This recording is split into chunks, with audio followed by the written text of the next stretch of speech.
Hey guys, welcome to another episode of Closing the Deal. My name is Carissa Tom. And I'm Kristina.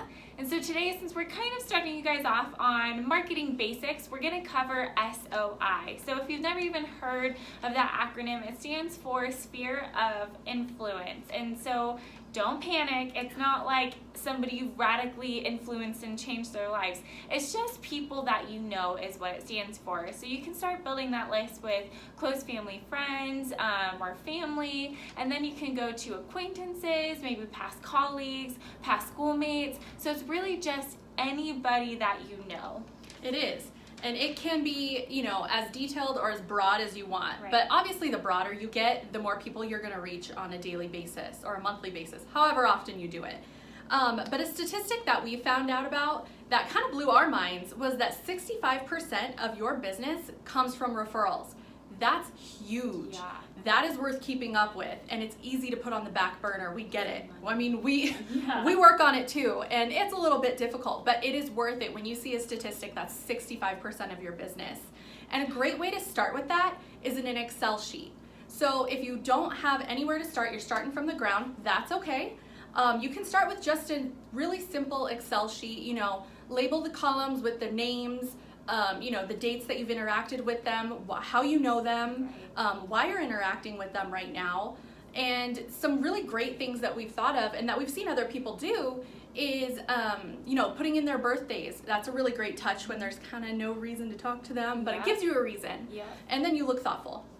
And then another one is keeping track of your buyers and sellers and, congratulating them on their anniversary of buying or selling that home. So that's a really great way to stay in touch with them too, because eventually they're going to want to buy or sell again.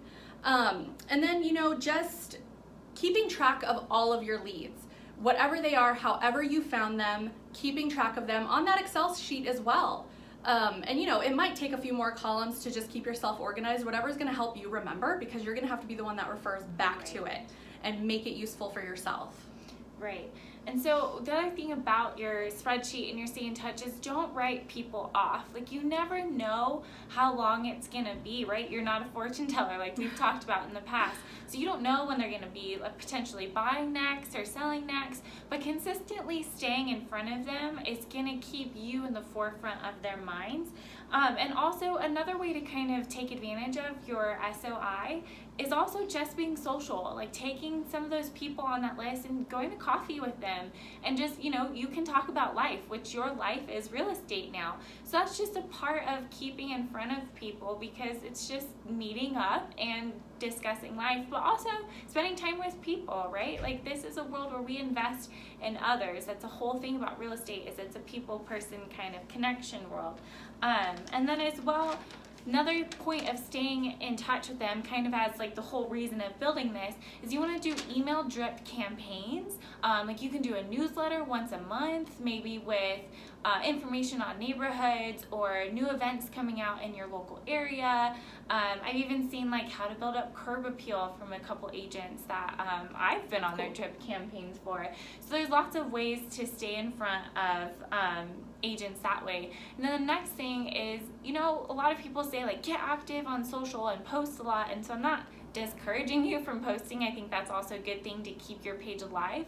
But another way to touch your SOI is find those people on that list, go to their social medias and start interacting with them. Like, maybe they just had a baby or they just got married. Like, make sure you're commenting on those things and like actually being people's friend and being invested in their lives. But by doing that and being active on their page, you're still making yourself stand out and be the forefront of that communication. And the last thing is, for social, for my little part, is LinkedIn. So LinkedIn, like we were saying in the beginning, that you could be past colleagues and coworkers or somebody that you've had that kind of touch with.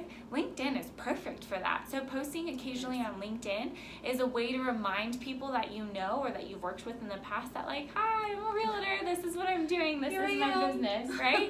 So don't forget to take advantage of that platform as well.